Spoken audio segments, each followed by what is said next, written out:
વિધાનસભા સત્રના ત્રીજા દિવસની કાર્યવાહી શરૂ થઈ છે, જેમાં તારાંકિત પ્રશ્નોત્તરીમાં પાટણની એમકે યુનિવર્સિટીને લઈ મોટી વાત સામે આવી છે। પાટણના ધારાસભ્ય કિરીટ પટેલે સવાલો પૂછ્યો હતો। મતનું છે કે કિરીટ પટેલે સવાલ પૂછ્યો હતો કે પાટણની એમકે યુનિવર્સિટીને ફાળવેલી જગ્યા કરતાં અન્ય જગ્યાએ ચાલે છે, આ વાત સાચી છે? સરકારે પ્રશ્નનો જવાબ આપતા સ્વીકાર્યું કે હા, યુનિવર્સિટીને ફાળવેલી જગ્યા કરતાં અન્ય જગ્યાએ યુનિવર્સિટી ચાલે છે। प्रश्न नंबर 40 ની અંદર રાજ્ય સરકારે સ્વીકાર્યું છે કે અમે ગુજરાતની અંદર ભૂતિયા યુનિવર્સિટી ચલાવીએ છીએ। અગાઉ ગુજરાત વિધાનસભાની અંદર પાટણની એમકે યુનિવર્સિટીને મંજૂરી આપવામાં આવી હતી। આ બાબતે અમે રજૂઆત કરી હતી કે આજે પણ વિધાનસભાની અંદર જે જગ્યાની મંજૂરી આપવામાં આવેલી છે એ વડલી ખાતે આજે પણ માત્ર ફાર્મ હાઉસ અને ભેંસોના તબેલા છે।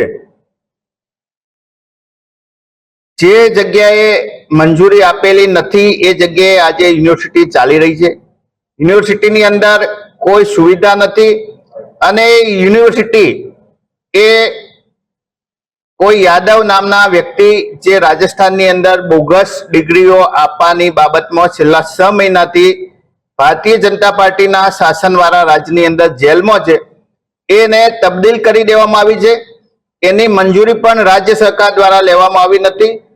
સરકાર આ બાબત જાણે છે, એમને વિધાનસભાની અંદર સ્વીકારી છે અને એવું કહે છે કે અમે કાર્યવાહી કરવાના છીએ।